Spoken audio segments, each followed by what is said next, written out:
The government on Wednesday banned the import of foreign drones with certain exceptions as part of efforts to promote the domestic manufacturing of drones in the country. The import of drones for R&D, defense and security purposes have been exempted from the ban, but such imports will require due clearances. Import of drone components, however, shall not require any approvals. Import of drones by government entities, educational institutions recognized by central or state government, the government-recognized R&D entities and drone manufacturers for R&D purposes will be allowed in CBU, SKD or CKD form. This will be subject to import authorization issued by DGFT in consultation with concerned ministries. The Directorate General of Foreign Trade, DGFT, under the Commerce and Industry Ministry has issued a notification banning the import of foreign drones. The Civil Aviation Ministry said that in order to promote Made in India drones, the import of foreign drones has been prohibited with effect from February 9, 2022. The ministry came out with liberalized drone rules in August 2021.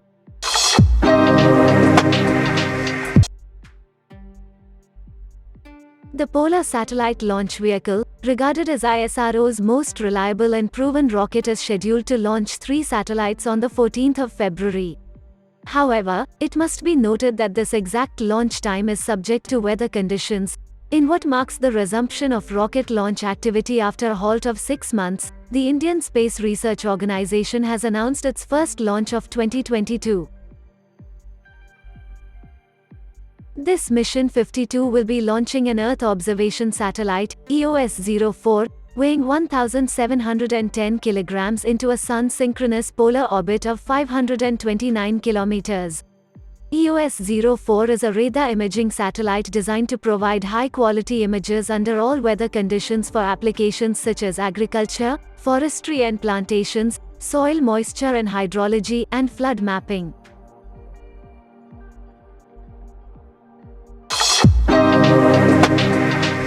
India's Larsen & Toubro L&T has said it is prepared to produce light tanks with South Korea's Hanwa Defence for the Indian Army. An L&T spokesperson told Janes on the 7th of February that the company plans to partner with Hanwa Defence on manufacturing light tanks for the Indian Army. The two companies have already partnered to produce the K9 Vajra T self-propelled howitzer. However, the spokesperson added that the Indian Ministry of Defence has only released the request for information for the light tanks and not the tender.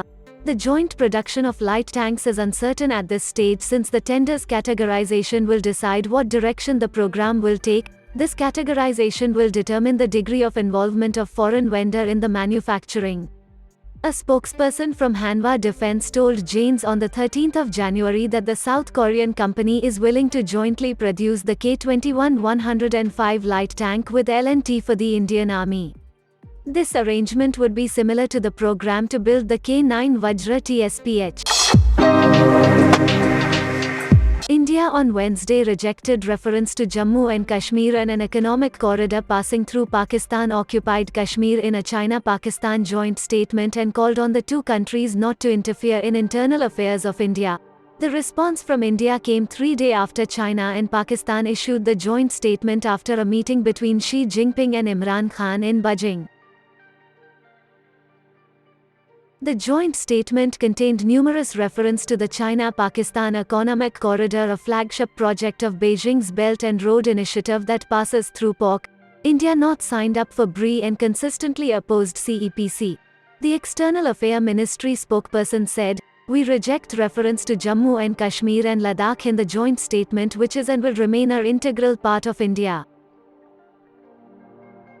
The Chinese side reiterated that the Kashmir issue was a dispute left from history and should be peacefully resolved based on the UN Charter's relevant Security Council resolutions and bilateral agreements. China opposes any unilateral actions that complicate the situation.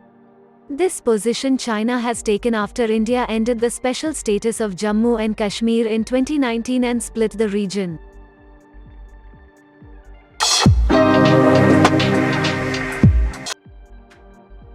Indonesia will order 42 Rafale fighter jets, French Defense Minister Florence Pagny, who is currently on a trip to the Asian country, confirmed on Thursday.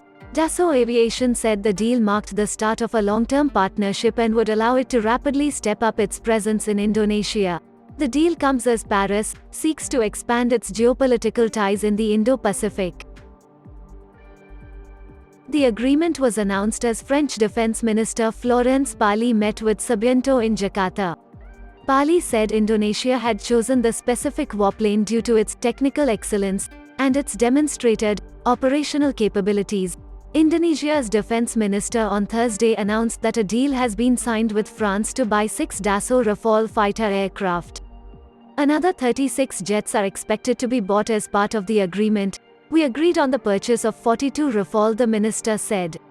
The contract signed today is for the first 6, will be followed by 36 others. French President Emmanuel Macron took to Twitter to express his delight. Indonesia chooses French industrial excellence. The recognition of French companies and workers who designed the jet.